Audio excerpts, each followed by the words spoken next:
Hello everyone. I'm really sorry I can't be here with you today. I would like to talk about the first step in deinstitutionalization, which is not to institutionalize a child or even separate them from their family in the first place. So we need to talk about deinstitutionalizing the system, and about reducing a reliance on alternative care of any kind for children and strengthen families instead. Recognizing that at the same time that some families, with however much help they get, are not able to take care of their children, and some alternative care arrangement need to remain in place, especially when in some countries very little family support is available. The guidelines for the alternative care of children are very clear that children should only be separated from their parents if this is necessary. But who defines necessity, and who makes the decision that a separation is necessary? It is worth considering that the concept of necessity is not only socially constructed but individually. Some families feel it is necessary to place a child in residential care because they think that they cannot look after the child. Other families, in much of the same situation, would not even consider this. Harsh discipline has a different meaning in different societies. In some countries, a slap may be enough reason to remove a child. In some others, the child may have to suffer significant injuries before they are removed. Some families' way of living, such as being a same-sex couple, a parent or child having a disability, being from a minority population, or in other ways different from the mainstream, can be seen by social workers as evidence for their lack of suitability as parents, and thus seeing it as necessary to remove their children. Evidence for this could be the relatively high proportions of Roma children, or of children from native populations and other minorities in alternative care in Eastern Europe, Canada, Australia and the United States. So, necessity in itself can be quite a contested concept, and at times a clash of value systems. It can even be a power issue, especially when someone other than the parents makes a decision to separate a child from their family. This is why it is so difficult to develop very specific guidance on when a child should remain with the family or when they should be removed. And this is why we need to look carefully, very carefully, at the circumstances of each individual child. Another factor playing into this is often the lack of services that could support a family in staying together. And this is what I will talk about next. How can we reduce this necessity, at least through service provision? Beyond this, of course, more work needs to be done on wider societal changes, such as those around social norms and stigma. Social norms around discipline and stigma around disability, for example. And there are additional risks. It's worth noting that children are also sometimes recruited by residential care facility, since this in turn creates a revenue stream for orphanage owners and managers. Basically, it keeps people in jobs. This can be the case in countries, particularly in the Eastern European region, where institutions are funded per head on a pillow or per child in the register. In other regions, such as East Asia, orphanage tourism may be a reason to recruit children, and at times orphanages are found to multiply in locations close to tourism sites, such as Siem Reap in Cambodia. UNICEF offices in Myanmar and Cambodia have been involved in developing messaging to prevent this from happening. Another income stream can be created by volunteer tourism. You will see a poster presentation on this.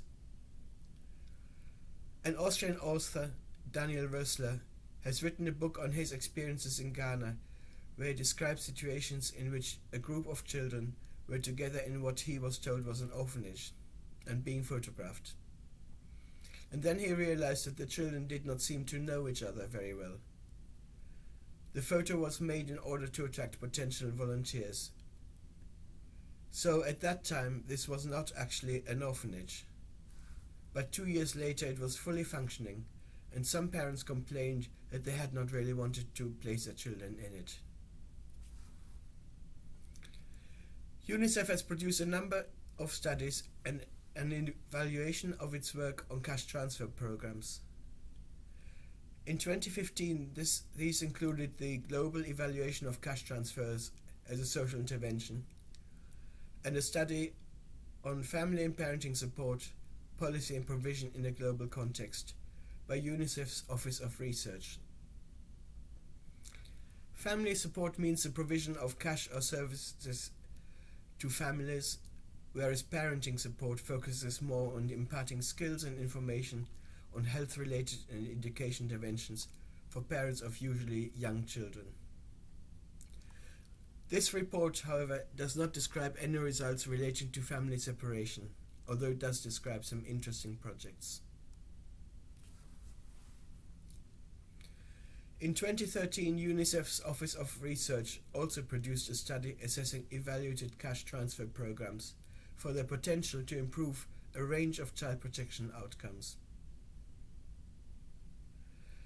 In terms of family separation, some cash transfers showed some effects, but these were more linked to reducing the risk of labor migration by parents, which could result in children being placed in kinship care. Colombia's Familias en Acción is an example that was originally focused on facilitating family reunion and preventing family separation due to social conflict. A beneficiary from this program stated that having the transfer to spend more time with their children and strengthen their inter-household relations. And an outcome like this could also conceivably help prevent the placement of children in residential care. There was no evidence, however, that directly linked the placement of children in residential care to family transfers. So generally, evidence remains scant, since in most cases the interventions examined do not have the prevention of family separation as a primary objective. In addition, setting up cash transfers with a specific goal to prevent family separation could have unintended consequences. So we would need to be very careful with this. Generally, the concept of prevention of family separation is challenging to measure, since families asking for help may not always articulate that they are considering placing their children in an institution or an orphanage. And it could be unkind, if not unethical, to ask them whether they might be thinking of this. So we do not always know if we prevented a family separation. It may only be in the most extreme cases in which this is stated. We do, however, have some specific good practice examples. For example, in Bulgaria, the 3 family centers in Shumen district providing innovative child and family support services resulted in preventing 215 cases of family separation and led to the closure of the infant home in Shumen in December 2015. In Sri Lanka, UNICEF supported a legal fostering scheme for children separated from their families, or at risk of separation scheme, by providing allowances and psychosocial support to selected families. This is seen to have contributed to the prevention of family separation and the reunification of 1,269 institutionalized children with their family and extended family. In terms of activities where results have not yet been measured, in Kazakhstan, a partnership with a bank demonstrated how the issuance of UNICEF affinity cards together with the communication campaign on reducing the stigma against families at risk of child abandonment, led to the fundraising for community-based preventive programs. The funds were redirected to the Ministry of Health programs which aimed to prevent infant abandonment, to improve social work at the primary healthcare level, and to ensure timely referrals of families for professional counselling, social benefits, temporary housing, and child-rearing assistance.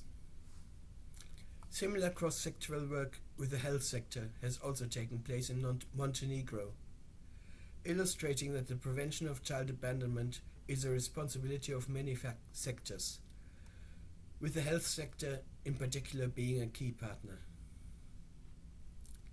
In summary then, we need to look carefully at how the concept of necessity is constructed, to avoid the separation of families simply because outsiders' judgments do not coincide with those of the family. Strengthen the evidence base on what brings results in keeping families together and ensures that children have a loving and nurturing home environment. And find ways to stop residential care providers using children to create income streams which do not always benefit children. Thank you very much, everyone, and I hope you have a wonderful conference.